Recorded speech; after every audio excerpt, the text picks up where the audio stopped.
Hello everyone, welcome back to the channel. Today we are discussing about the concept of excretion. This is the last part of pharmacokinetics. For more details, check out the link in the description below. Don't forget to like and subscribe for more updates. So first, what is the definition of excretion?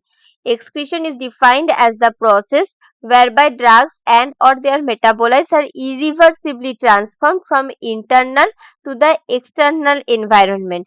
Excretion is the passage out of systematically absorbed drugs. Drugs and their metabolites are excreted in. First is the urine. Second is the feces. After metabolized in liver, drug excreted out by feces through the bile. Third one is the exhaled air. If drug is in volatile nature, drug is excreted through the breathing process by exhaled air. Fourth route is the saliva and sweat. And the last is the milk. After that, this drug is highly lipophilic in nature, are excreted out through the milk. So the excretion of drug through urine is known as renal excretion. Principal organs of excretions are kidneys. Excretion of drug by kidneys is called as renal excretion. Excretion by organs other than kidneys such as lungs, biliary system, intestine, salivary glands, sweat glands is known as non-renal excretion. Agents that are excreted in urine are water soluble, non-volatile, small in molecular size less than 500 daltons, and the ones that are metabolized slowly. Net renal excretion equals to glomerular filtration plus tubular secretion minus tubular reabsorption. This is the process of excretion. It occurs in the nephron.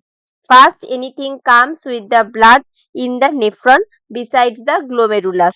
Glomerulus filters all the less than 500 Dalton things. This process is called as glomerular filtration. After filtration, these go to the tubules. After that, we have active tubular secretion. So, what is active tubular secretion?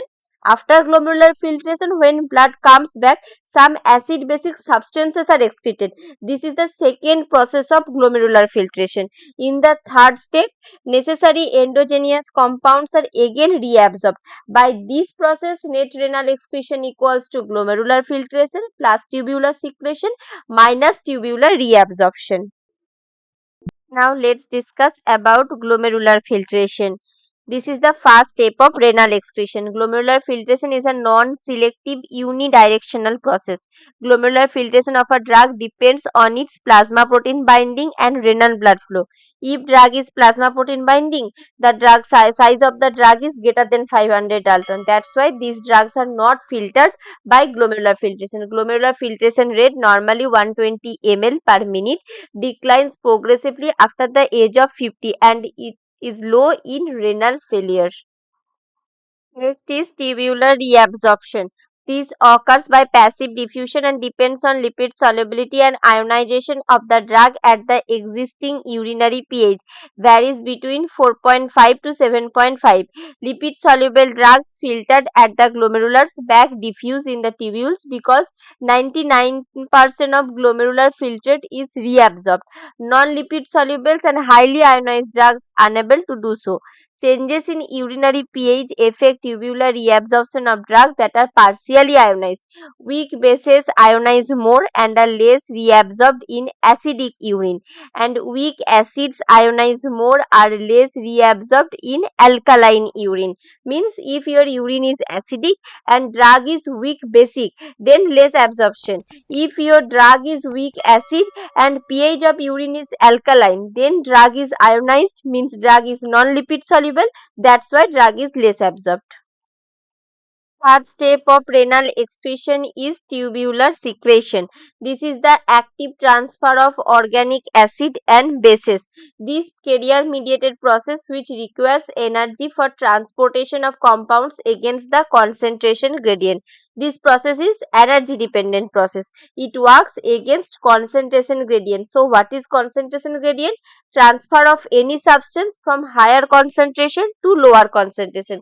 Both transport process are bidirectional, means any substance excreted through blood and also the substance enter through the tubule.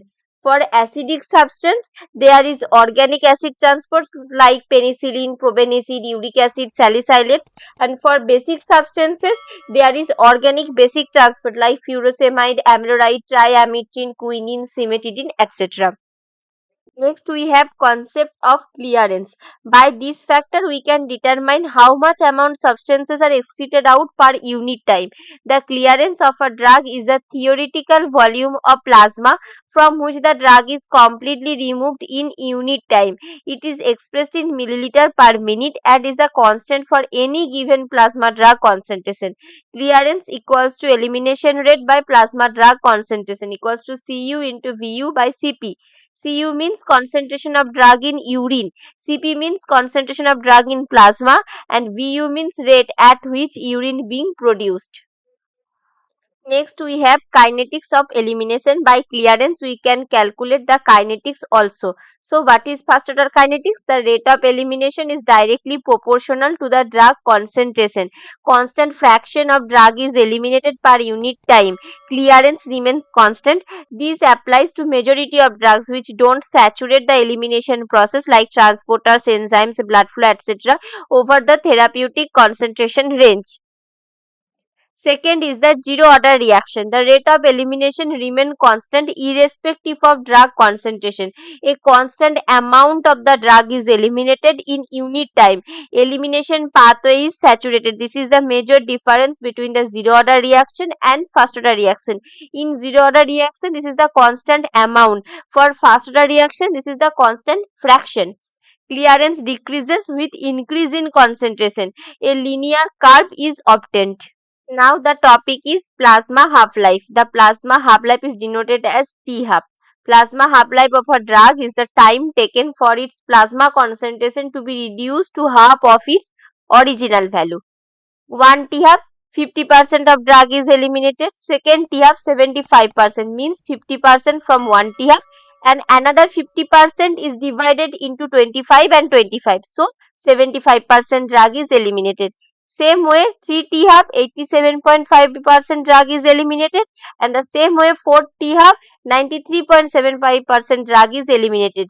Thus, nearly complete drug elimination occurs in 4 to 5 half lives. This is the most important point for the MCQ, 4 to 5 half lives.